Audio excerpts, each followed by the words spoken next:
Hello, hello, hello. Welcome to episode 2 of Gamesphere. It's an absolute pleasure to join you folks tonight. As the chiptune theme fades away, you are greeted by the dulcet tones of yours truly, Chris Ware.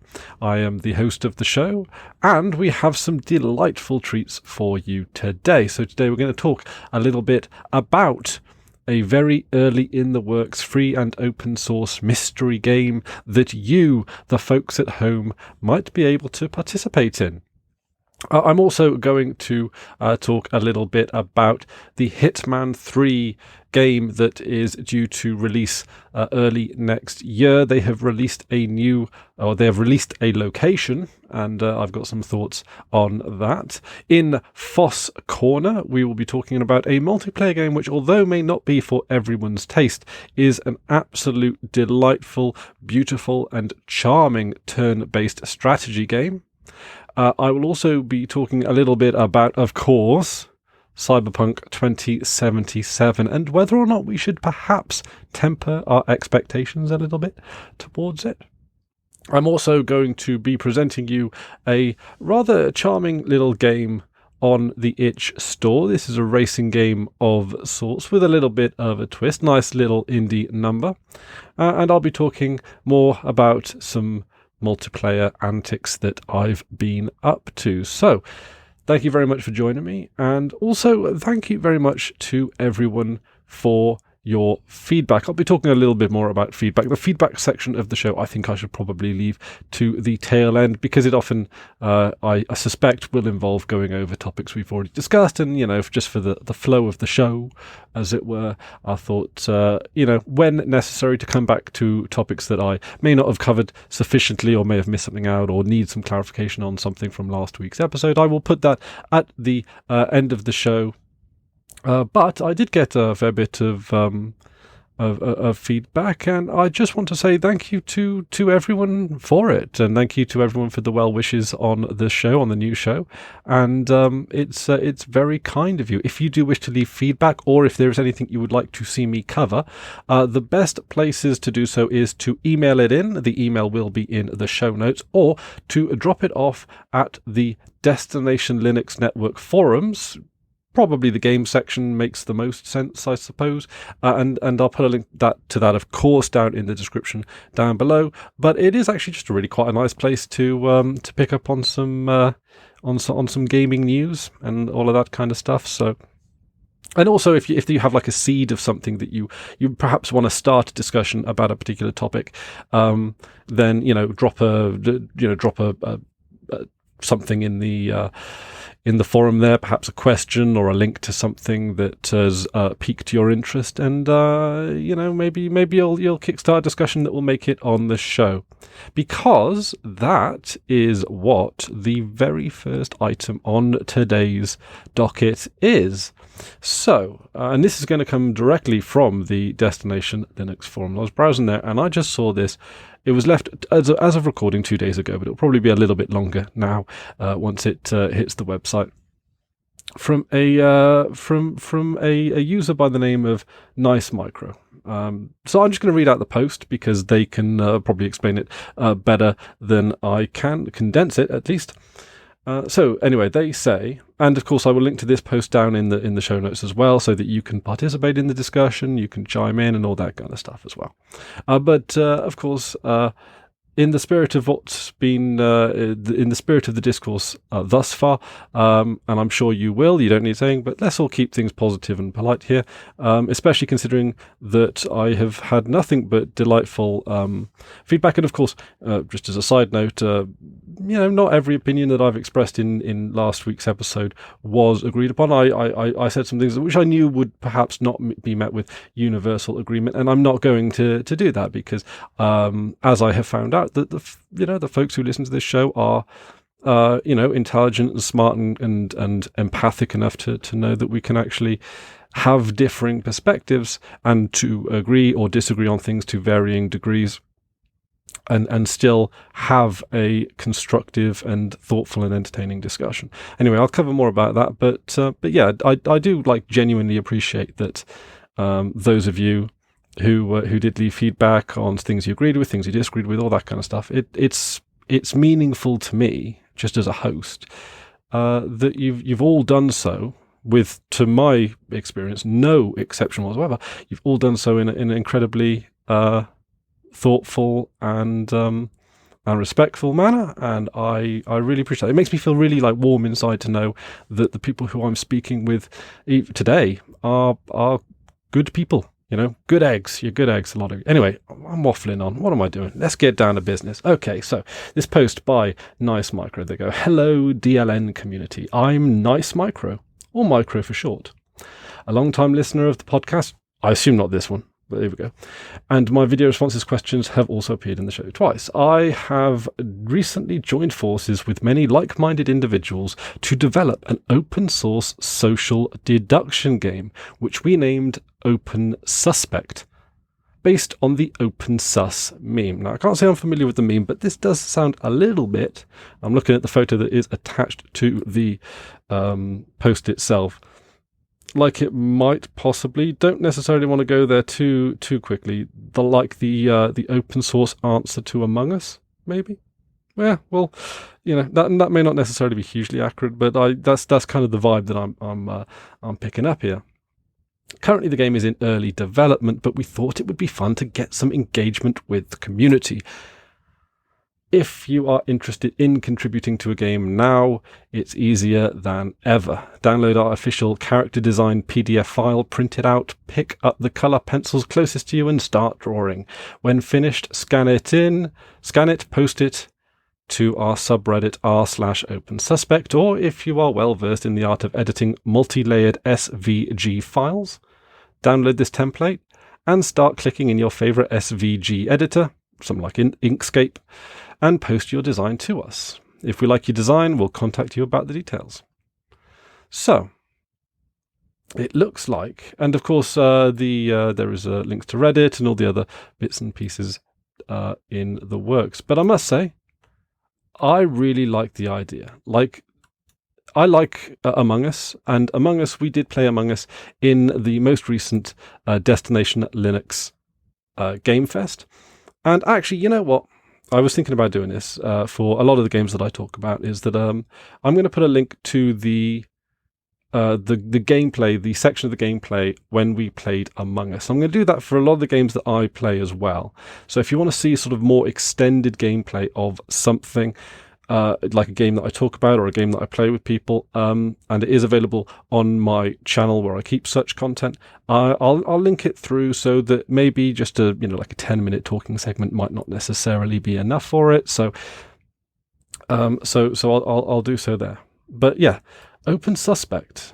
And I'm looking at some of the character designs now, and they actually look pretty good. So now, I say that about Among Us, and this actually did come up in the forum discussion.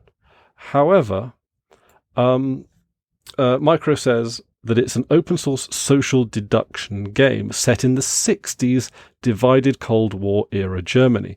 It's developed with extensibility in mind. Aha.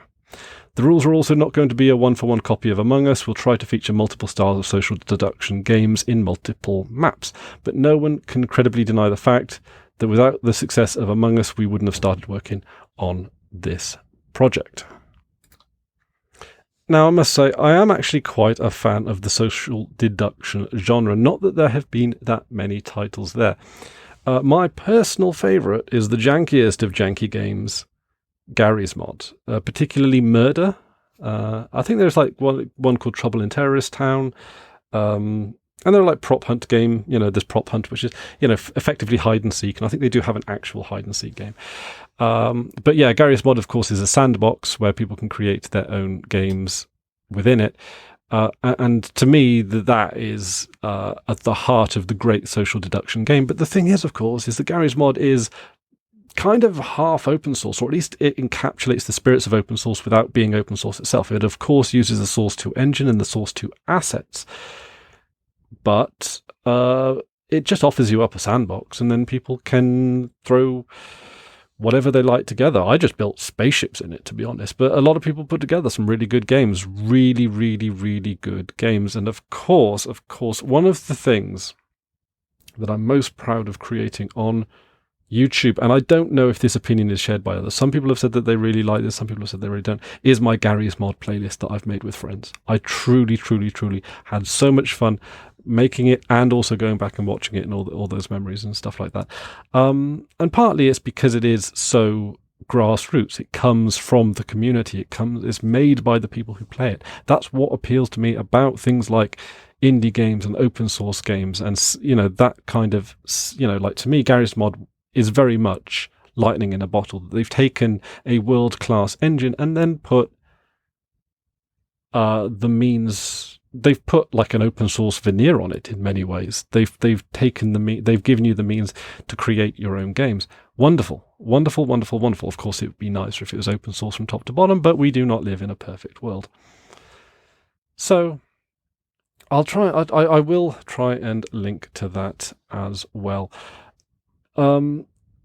But yeah, I like this. I want to see this go places. So if you have any thoughts, I will of course link to that specific post in the Destination Linux Network forums. They're good forums. I hang out there a fair bit. I chime in. So like I say, if you want to leave feedback for the show, discussions, games that you want me to cover, all that kind of stuff, email or the forums are probably the best place to get me. But of course, all of my social media stuff is on chrisware.uk. Of course, links in the show notes too. So, I think this is a good opportunity for our first ad read. Our first ad read of the show, which would probably make it like the third ad read in total. So that's pretty cool. Okay, so all kinds of terrible things can happen when you don't take care of your digital security, and that, of course, includes your passwords. The password manager used and trusted by the Destination Linux network is Bitwarden. Bitwarden lets you set up things like a PIN to easily access your password manager, as well as additional authentications such as master passwords and adding phrases to fingerprint security, all the things to keep your passwords safe. Bitwarden is the easiest and safest way for individuals, teams, and businesses to store, share, and sync sensitive data. Go to bitwarden.com/DLN to get started for free. To make things even better, Bitwarden is 100% open source. You can self-host and their code is audited. Go to bitwarden.com/DLN to get started for free. The $10 a year premium account gets you 1 gigabyte of encrypted file storage, 2-step login with YubiKey, U2F, Duo, Vault Health reports, time-based one-time password authenticator storage and generation, priority customer support. So, from the bottom of my heart, I would like to thank Bitwarden for sponsoring this episode of GameSphere and for all round being a good egg to the Destination Linux network. Thank you very much. Okay, so next up, we very much have one that I put on the docket for today's episode. Hitman 3. Will I be able to go a week without talking about one of my favourite franchises in video games? Well, we'll find out next week, because it ain't this week, because Hitman 3 have announced Chongqing as a location in the newest game, due to be released early next year. Hitman 3 will be released on the Epic Store and Stadia. If you are inclined to play it on PC, I believe there are some console releases too, and I think it's going to be a year down the line before we will see Hitman 3 make it to Steam. So it's a timed exclusive on Epic, which, I'll admit I do not like, but I will probably be picking it up on the old Google Stadia. Google Stadia seems to be running pretty well for me these days, and the Hitman games look really quite beautiful on it. So, but yeah, they have released a trailer where they do show off their Glacier engine, which does look pretty fancy. If you are watching this on YouTube, you will, of course, be enjoying the visual delights of what IO Interactive have to offer regarding this. And there is some information, so I'll link to the video itself where they talk a little bit about, putting the level together and some of the technology that they're using. This actually kind of has some cyberpunk vibes to it as well, like the neon urban environments with that kind of gritty undertone, which is, you know, seen through and through the Hitman franchise. It's nice to have another nighttime mission. I do like how Hitman does its nighttime missions. I like how it does its daytime missions as well. I'm not going to lie. They showcase the rain, because it's, you know, it's rain. Now, I'll admit, right, rain is a bit of a mixed blessing for those of us that stream, because rain is terrible when it comes to video compression. It makes live streams look pretty bad. It makes YouTube videos look pretty bad. But, and it'd be interesting to see how rain is handled on Google Stadia, actually, come to think about it, because they do use video compression to get the video down from Google Stadia down to your computer. And rain can be difficult in that regard. However, yeah, I found it quite amusing that they're showcasing the rain by having it like drip down 47's bald head, which is, you know, is all well and good. You know, it's they sort of was it the NVIDIA hair physics engine was the next great thing when it came to The Witcher 3, but now we're looking at bald head physics, which I must admit is quite amusing. But I got to admit, this game does look good, doesn't it? It looks absolutely fantastic. Glistening, shining, it has the undertones of the menace that is 47. And, you know, I'm not entirely proud of this, but I think some of you may not be surprised that I did pre-order. I don't like pre-ordering digital games. I think it by and large is enabling and encouraging a bad habit among publishers, but I did. They found my weakness. I'm sorry. So, this looks really good. It does look, because this is the third in what I believe is going to be a trilogy called The World of Assassination. And you may look on Steam and you may see that the first two Hitman games in the trilogy are Hitman and Hitman 2, titles as such. In Stadia, the two games have been bundled into what's called World of Assassination, to which 3, I think, is going to become an addition into that trilogy franchise. Which is kind of, does this make it part 3 of a much bigger game? I don't know. And in many ways, like, there are some massive missions in Hitman 1 and 2 of The World of Assassination. I got to admit, I do kind of like what they do with the smaller missions as well. It's like, I like that they have some big missions where it gives people who put together custom contracts, custom missions, gives them a lot of space to work with, a lot of ideas to use. But also fundamentally, I think that it is kind of fun when you've got like very small missions with a lot in them, very dense missions, similar to what you might see in like Hokkaido in Japan, where a player can know every corner of a mission, get given a custom contract, and from that very moment be able to formulate plans and plots and strategies right in their head, right from the get-go, because that mission is so accessible and easy to understand for us. So that's my thoughts on it. I suspect, if I'm completely honest, I would like this. I wouldn't have pre-ordered it if I didn't think I'd like this game. But I do suspect it will be in the similar stride as to the 2 previous games in this trilogy. There's no reason to think that they're going to throw a curveball and do something completely different. And I think they're just going to carry on at this pace because it's worked for them to a degree. This is not what you would call a AAA game. They're not going to be selling Call of Duty numbers here. They have a dedicated fan base, a peripheral interested fan base, who probably would be quite, like not loyal to a fault per se, but people who are very interested in the game and interested in the mechanics of it and get very invested in it.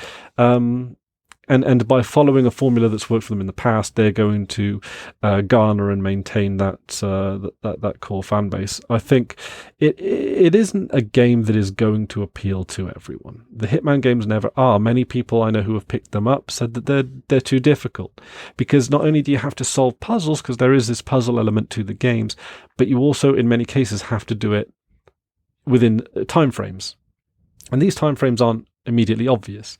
You have to maybe work out a way to set a particular trap up while someone is coming from one part of the map to the other. It does have that action film element to it, and it has it feels real. Like, it feels real. The places feel real. You feel like like it's it's the levels are alive, and I truly like that about the game. I like the older games as well, and how they've evolved is amazing.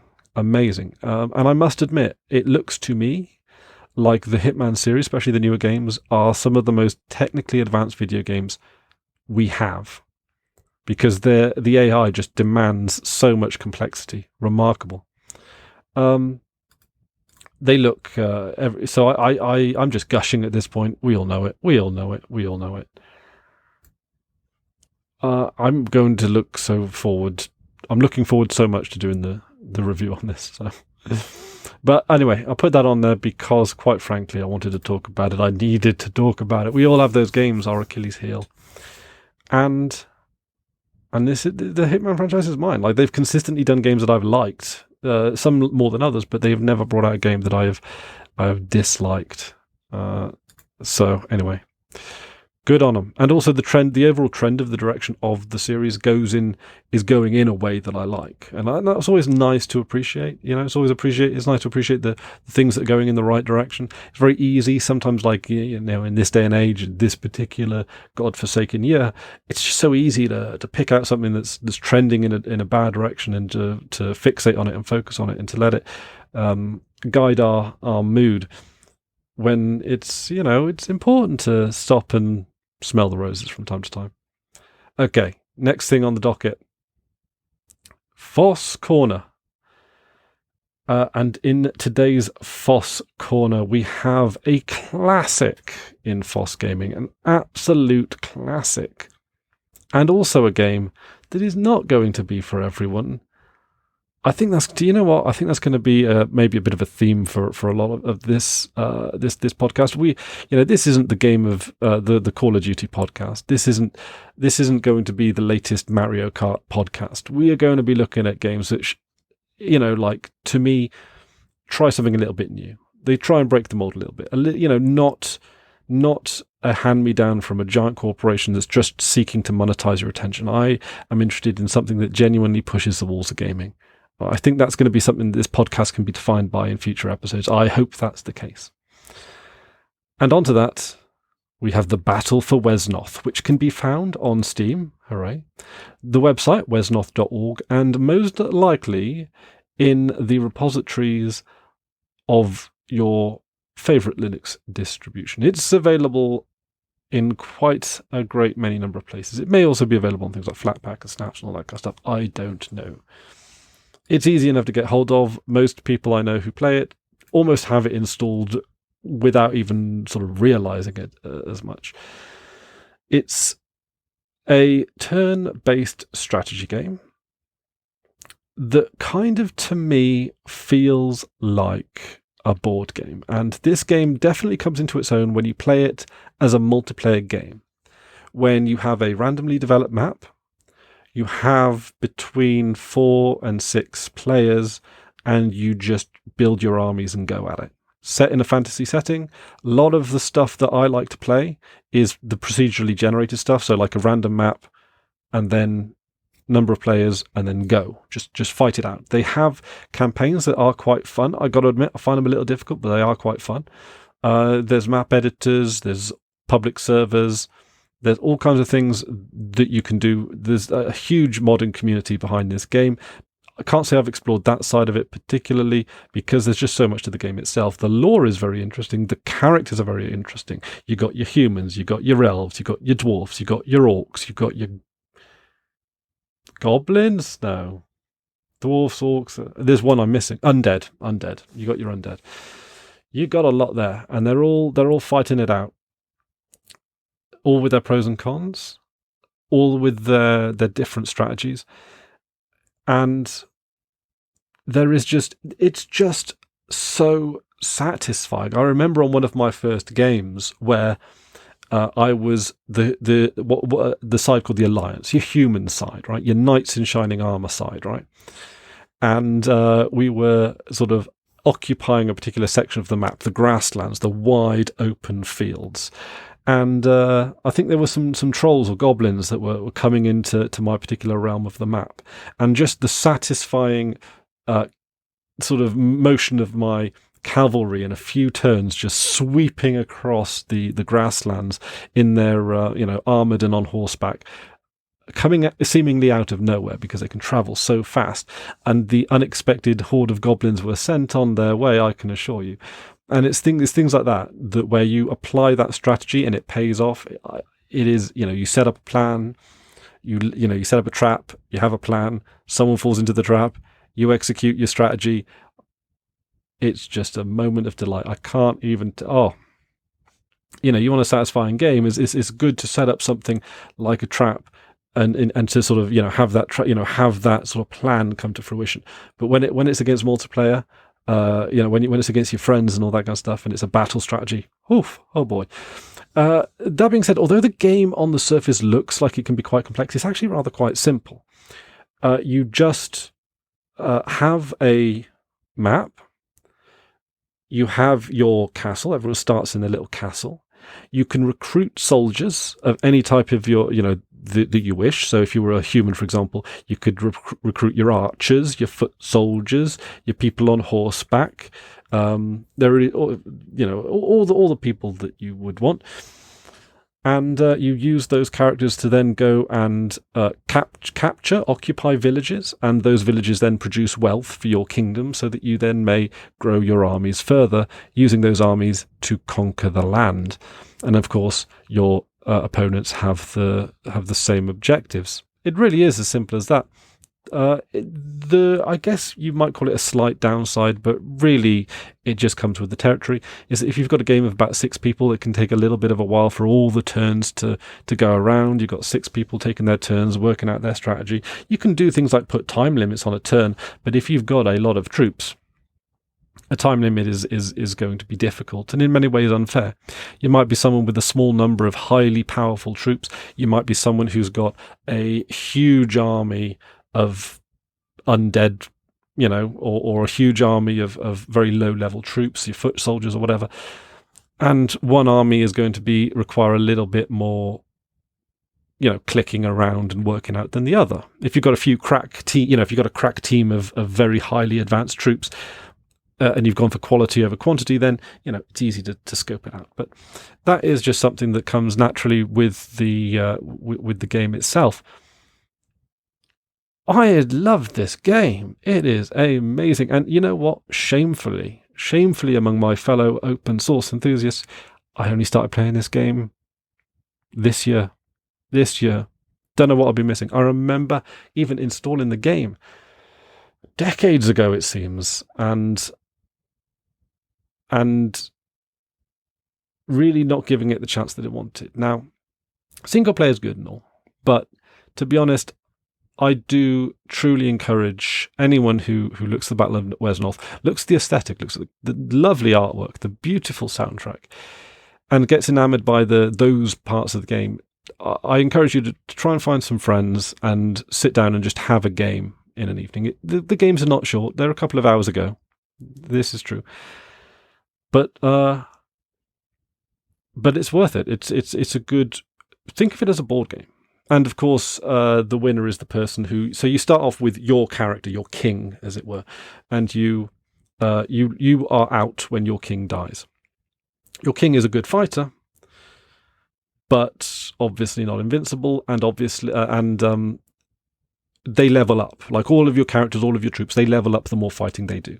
So in many cases, you can have a big army of very low level troops that, some might level up over time, but many will just get wiped out, and leveling up your troops is part of a strategy that you can use, or you can just have cannon fodder. The thing is, it gives you some very basic components, but you can do so many with those components. It's like chess, but a little bit more. And it's not massively dissimilar to what to your Warhammers and things like that. It's I would say it's simpler than your Warhammer. The combat is dice roll, and what I quite like about it as well is that the variables to those dice roll are often dictated by time of day or the terrain that you're fighting on. You might be a hearty dwarf that's good at fighting in the mountains, or you might be a griffin rider who can just fly over everything. All of these different kind of things. You might be a merman who is obviously going to be better in the water. So you set up your strategy according to those factors as well.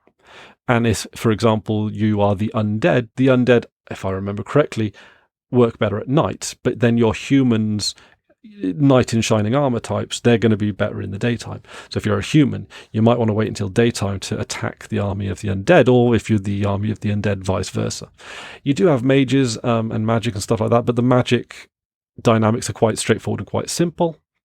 And yeah, and that's it. Like it's one of those games that is very easy to learn, but there are so many possibilities with it. I love everything about this game, and I love that it's still being developed. There was a new version, not a couple of months ago, really.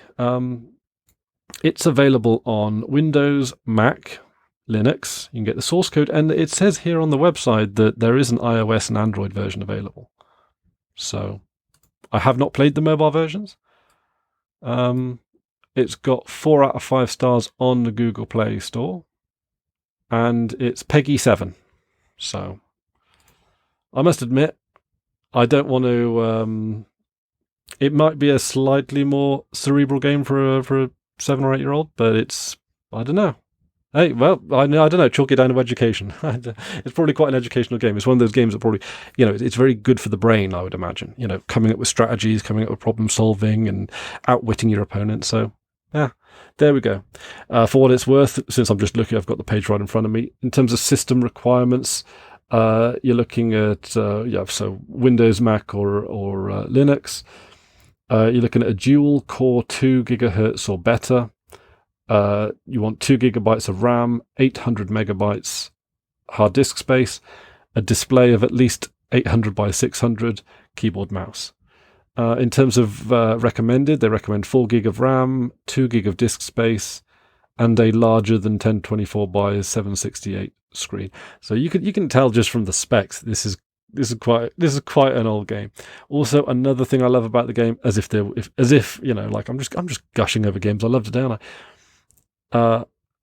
You can donate to the game on LiberaPay. I like LiberaPay. It's an open source donation platform. But also what I do love about LiberaPay as well when it comes to supporting open source projects is that, maybe if you are a bit strapped for cash or you don't necessarily feel it's worth it, Patreon, have a minimum spend of $1 a month. And that can be a lot for a lot of people, especially if you want to support multiple creators. But with LiberaPay, you can do small amounts. They do a minimum of 1 cent a week or 1 penny a week, which again is, it's a pretty nominal amount. It's they describe it as symbolic, but if everyone did that, there would be a lot more, better. Well, every little helps. That's what I'm trying to get around to saying. If everyone did it, it would be a great improvement over that kind of thing. But anyhow, available on Steam as well. And so if you're, and I can't say I've had any problems running it on any operating system that I've tried it on. So, hooray for that! Wonderful. All right, so now is a good opportunity to do our second ad read of the episode. This episode of GameSphere is brought to you by, of course, DigitalOcean. DigitalOcean recently announced their new app platform service, which is a solution to build modern cloud-native apps. With App Platform, you can build, deploy, and scale apps and static websites quickly and easily. Simply point to your GitHub repository and let the App Platform do all the heavy lifting. It has support for Node.js, Python, Go, PHP, Ruby, static sites, and Docker. DigitalOcean runs their app platform on their own infrastructure, so your costs are significantly lower than with other products. Plus, they built this new app platform on top of DigitalOcean Kubernetes, providing a smoother migration path so you can take more control over your infrastructure setup. As a listener of the GameSphere podcast and the Destination Linux network, you can get started for free. And in fact, better than free, because DigitalOcean is giving you $100 of credit when you sign up by going to do.co/DLN. That's do.co/DLN. We want to thank DigitalOcean for sponsoring this episode of the Game Sphere and for generally being kind to the Destination Linux network. Thank you very much, DigitalOcean. That's wonderful. Okay, so at the time of recording, it is a few days really before the alleged release of Cyberpunk 2077. And I've got a few words to say about it. I'm not going to linger too much on it because what is there to say about a game that hasn't been released yet? Says the guy that just talked about Hitman 3. I get it. Okay, all right, fine. I don't know what to make of it. It's been hyped up a lot. It's been pushed back a few times as well. Now, I was kind of prompted to talk a little bit about Cyberpunk 2077 by a video by a YouTuber who goes by the name of Charlatan Wonder, who also sort of does a bit of a think piece on whether or not we should temper our expectations about Cyberpunk 2077. I will put that link in the description down below, or the show notes rather, because it's a very thoughtful piece and he draws on a lot of historical precedents. Now, I know that it is common among us more compassionate video game playing types to say, well, you know what? I'm happy to wait for a game. I'd rather wait and it be good than have it rush to market and be bad. And the think piece says that games that have been pushed back more than once do not have a track record of being great. There's a good chance that this might very well be a case of Cyberpunk 2077 being too ambitious, which does happen. And it is also being brought out on so many platforms that is going to be very difficult to support as well. And in fact, I believe that there is something like a 50 gigabyte day one patch for it as well. Or that is how the rumor goes. So I don't know. The gameplay that has been released, is very clearly curated, and we are seeing a very, very on-rails experience of Cyberpunk 2077.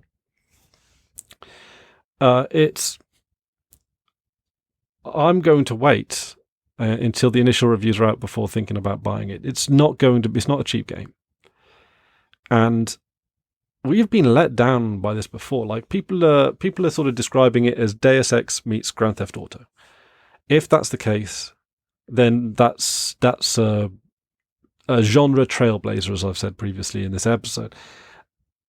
Although I think with a lot of modern games, they're too big.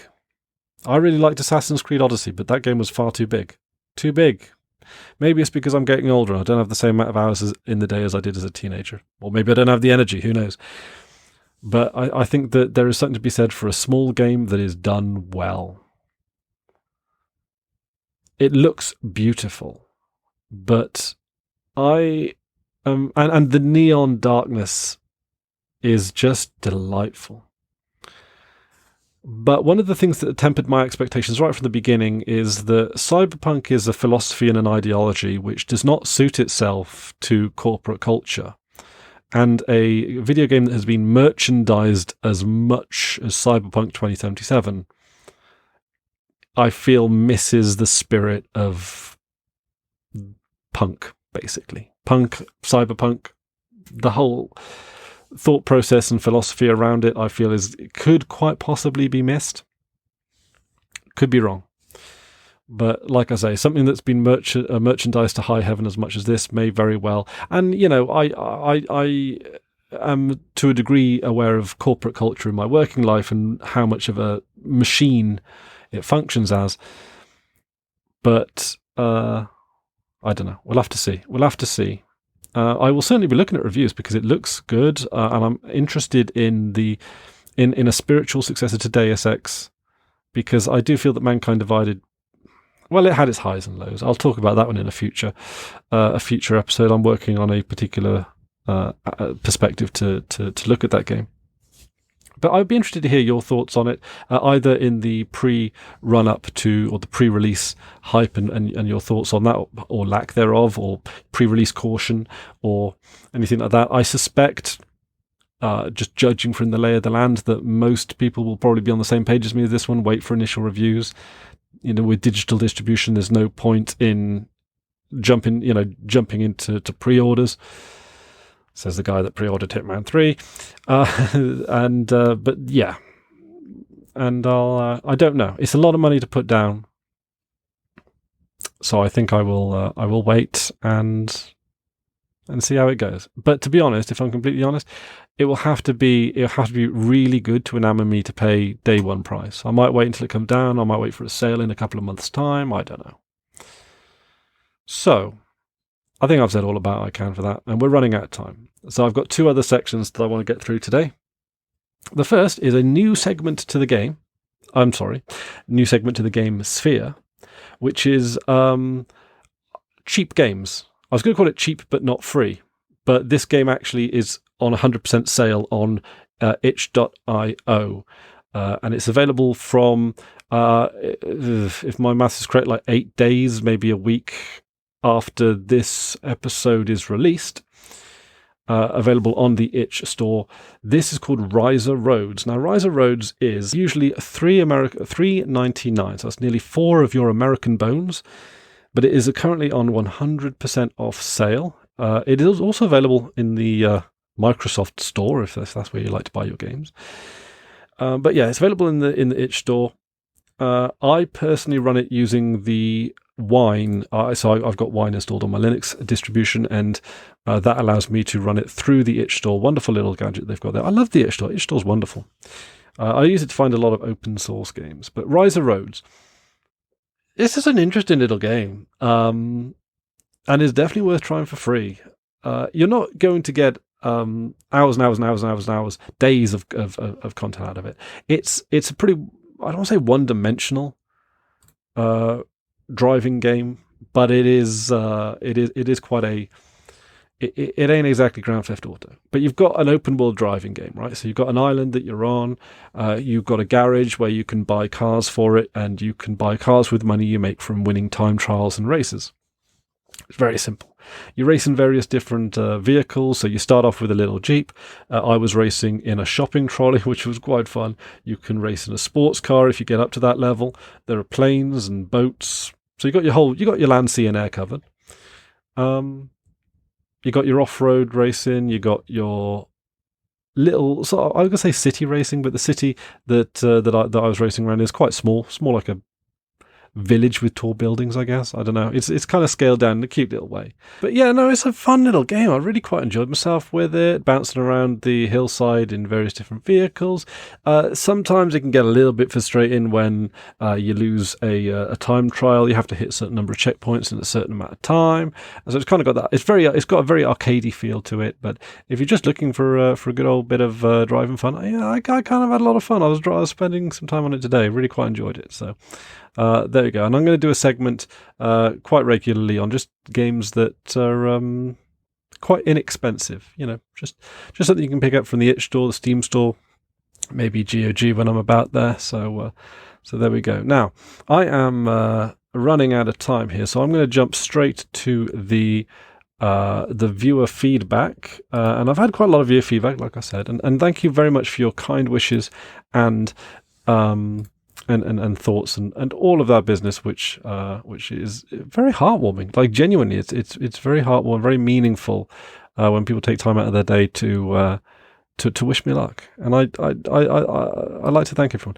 Just a little bit of a podcast policy on letters that come in through email. If you post it on the forum, I'm going to assume that you're okay with your name being read on the podcast. But if you send it through email, unless you specifically tell me, I will not mention your name. I'll just mention the relevant parts. And if you write a particularly long email, I may just pick out bits to read because, of course, time is of the essence. This podcast is intended to be between half an hour and an hour, probably around the 40-minute mark. But for some reason, I just have not been able to shut up today, right? Okay. Anyway, yes, so I have an email here about someone who reflected, as I was mentioning in last week's podcast, about Telltale games and them perhaps being, like when people play Telltale Games through YouTube videos and Let's Plays and, shall we say, walkthroughs without any commentary, that they are perhaps not massively transformative works. And I could do a whole podcast based on the idea of what fair use might be, could be, and should be in a world where we can arbitrarily copy so much digital stuff. We can copy a film without even thinking about it. We can copy a music, a whole album of music, a whole archive, a library of music, without really burdening our own technology that much. And how much money has been spent on developing technology to actually restrict people copying things. We always imagine that if we had a machine that could do that with physical items, that we just had a machine that could summon, you want a cup of coffee, just out of thin air, push a button, you get one. And how long would it be before intellectual property lawyers would find a way to monetize that? A world in which the sheer concept of scarcity no longer exists would be reinvented in the name of profits. But without getting too deep into that,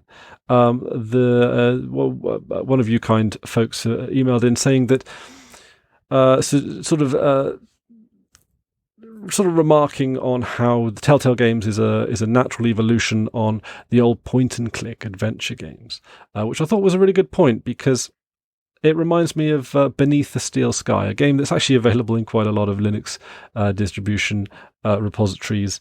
It's quite a freely available game, Beneath the Steel Sky, one of my favourite point-and-click adventure games. It recently had a sequel, Beyond the Steel Sky. Beneath the Steel Sky takes the form of a very point-and-click action game of the 80s /90s, and Beyond a Steel Sky, whilst not made by Telltale, does come across as quite a Telltale-esque game, and I must say that sort of encapsulates, even though that both of those games they capture the essence of the franchise quite well through a reasonable shift in genres. I think is it's a good demonstration of how Telltale Games do seem to somewhat be an extension, an evolution of. I must admit, I do have a soft spot for the old point and clicks, and I must admit, it does kind of feel like there was a little bit more with the point and clicks, you're thinking more cerebrally, with more puzzle solving, whereas with a lot of the Telltale games, whilst they are, in my opinion, quite linear, they're also focused on like social puzzles and being able to speak to people, through dialogue trees and being able to progress through a game that way. But also in that same email, they said that they realized that there was no sound in any of the video game streams. So there was no sound because if you're watching this on YouTube, through a lot of the podcast, you're going to be seeing video game footage of whatever game it is that I'm talking about. This is primarily a podcast. So that means that you can go to gamesphere.show, you can download the MP3, you can listen to it on, I believe, like Spotify and some of the other podcasting networks and all of that business. And it's always a big no-no in the podcasting world to have things like background music or too much background sound, because a lot of people, first of all, it can be sort of disorientating to a lot of people who might be listening to it in their cars and all that kind of stuff. There might be people who are listening to this podcast on a desktop or laptop computer who might also be listening to a little bit of their own personal, music in the background as well. So some people just like to listen to a little bit of music as they listen to a podcast, or sometimes they like to listen to, or play a video game when they listen to a podcast, and then background tracks on podcasts can interfere with, can make that a little bit difficult. But also, a lot of people I know listen to podcasts at like 1.2 or 1.5 speed. And if you've got background music and background effects, that can be quite disorientating and make it more difficult to listen to. So just in the interests of making a podcast easier to listen to, there is no background audio. Also, no audio of the games coming through. It would also be a little bit disorientating if you were just on the podcast and there was sound of games that you didn't necessarily have the matching visuals for. So that's the thoughts. And as you asked, I thought I might indulge. I'm hoping to have a little bit of a longer feedback section. There are some things that I would have gone into, and I may go into in next week's episode. But as I say, I am running out of time. And I think it's about time that I wrapped up now. I would like to say thank you, folks, very much for joining me on episode 2. We made it to episode 2. Made it to episode 2. I'm well chuffed with that. And here's to many more episodes to come. I'm hoping to leave a little bit more time for a larger feedback section. And so do feel free to send in your thoughts to the email address in the podcast notes, as well as checking out the Destination Linux forums, which are also going to be linked in. Everything's going to be linked in the show notes. Do I even need to say link in the show notes? And I hope you folks are enjoying yourselves. I am now going to begin the process of a long-winded outro, because for some reason, after I've been speaking for quite a long time, it just feels rude to just be like, okay, bye. So, but yeah, and thank you. But it does mean a lot to me that many of you reached out and wished me well on this podcast. It reminds me that I'm not just speaking into the void, that I'm speaking to people who have thoughts and hopes and dreams of their own, and that we can, amongst us, do something. That sentence was going somewhere, wasn't it? Anyway, all right, I've officially run out of steam. But thank you very much for joining me. It's a pleasure, as always. And yeah, I hope to see you next week. Thank you very much for watching. I've been Chris Ware, and you've been listening to The Gamesphere. Toodaloo.